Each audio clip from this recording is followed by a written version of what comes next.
Hello everyone दोस्तों, मैं अरुण शर्मा। आप देख रहे हैं द सोच। दोस्तों, जुड़े बात करने वाले हैं महाराष्ट्र की राजनीति में शरद पवार हुए पावरलेस।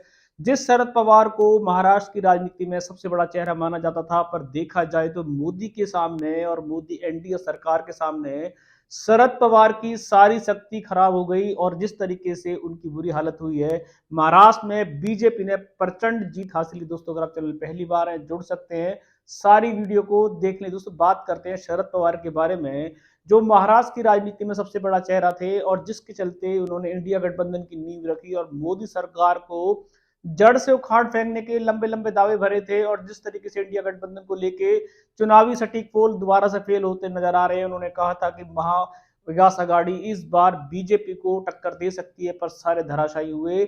शरद पवार की सारी सियासी ताकत दांव पे थी, उसके बावजूद भी उन्होंने मोदी सरकार ने, अमित शाह ने उन पर काफी ढेरों सवाल दागे थे, भ्रष्टाचार बताया था, उनको देखा जाए तो भटकती आत्मा बताया था। पर लोकसभा चुनाव के बाद जिस तरीके से उनकी करारी हार हुई है, उससे महाराष्ट्र की राजनीति में खलबली जारी है और महाराष्ट्र में शरद पवार का सियासी कद जिस तरीके से गिरा है, उस पर एक समझदार बड़ा सवाल खड़ा हो गया है कि अजित पवार के चलने से ये हुआ है। और जिस तरीके से अजित पवार ने उनकी पार्टी का विध्वंस कर दिया, शरद पवार की सारी ताकत को निचोड़ के रख दिया, चुनाव निशान तक लेके चले गए और शरद पवार ने बीजेपी को रोकने में जिस तरीके से मेहनत जुटाई थी, वो सारी धराशायी हो गई।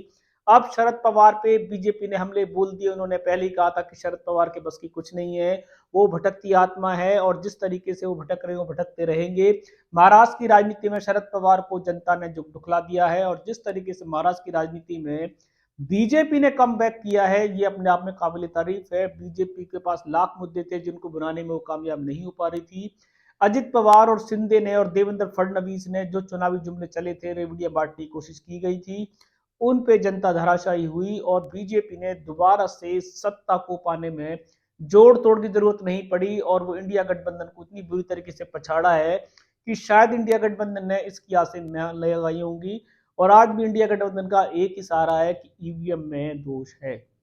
महाराष्ट्र की राजनीति में जिस तरीके से उद्धव ठाकरे अपने सियासी पद को लेके बीजेपी को आके दिखा के गए थे, विचारधारा को छोड़ दिया था और सिर्फ सेना को भी गवा दिया था, उनके आज हाथ कुछ नहीं लगा।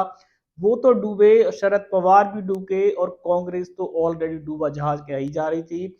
आज मोदी जी ने उन पे सवाल खड़े कर दिए। उन्होंने कहा कि कांग्रेस ऐसी पार्टी रह गई है कि वो खुद तो डूबती है, जो उसके रथ पे सवार होता है उसका भी बेड़ा गर्क निश्चित होता है।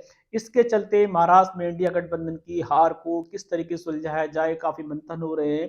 पर महाराष्ट्र में जिस तरीके से कांग्रेस इंडिया गठबंधन की हार हुई है, ये कांग्रेस इंडिया गठबंधन की हार नहीं हुई, ये शरद पवार के सियासी एक्सपीरियंस की हार हुई है। जिस तरीके से उन्होंने इंडिया गठबंधन को बांध के रखा था, उसके बावजूद भी अगर इतना सियासी, इतना बड़ा चेहरा महाराष्ट्र की राजनीति में फेल हो जाता है तो इंडिया गठबंधन की तो बात बस की बात नहीं थी।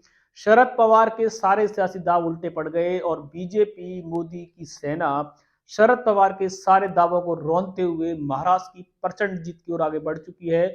शरद पवार का आगे सियासी दाव क्या होगा, क्या इंडिया गठबंधन को वो आप संभाल पाएंगे, या इस हार के बाद जो इंडिया गठबंधन है वो अपने आप ही एक रास्ता पकड़ लेगा। और जिस तरीके से सियासी हार शरद पवार की हुई है, इस पे बीजेपी के छोटे या बड़े नेता तंज कसते नजर आ रहे हैं और शरद पवार पर चुनावी जुमलों का जिस तरीके से बांड टू बांड छोड़े जा रहे हैं, शरद पवार को सियासी हमलों को सामना करना पड़ेगा, क्योंकि इन्होंने इंडिया गठबंधन को लेके जो आगाज भरे थे वो सारे धराशायी। दोस्तों, फिलहाल महाराष्ट्र की राजनीति में शरद पवार जो किसी परिचय का मोहताज नहीं है, उन्होंने अपने सारे सियासी दाव चल दिए, उसके बावजूद भी उनके भतीजे के चलते उनकी सारी सियासी पावर खत्म हो गई। आज वो पावरलेस हैं। अब उनकी पावर कब जागेगी, क्योंकि 5 साल तो बीजेपी उनको आने का मौका नहीं देगी। सियासी रुझान पे कोई नया अपडेट होगा, समय से पहले बताएंगे। अगर आप चैनल पहली बार हैं, जुड़ सकते हैं, आगामी सभी वीडियो को देख लीजिए। तो मैं अरुण शर्मा लूंगा नई सोच के साथ। अपना ध्यान रखें। नमस्कार।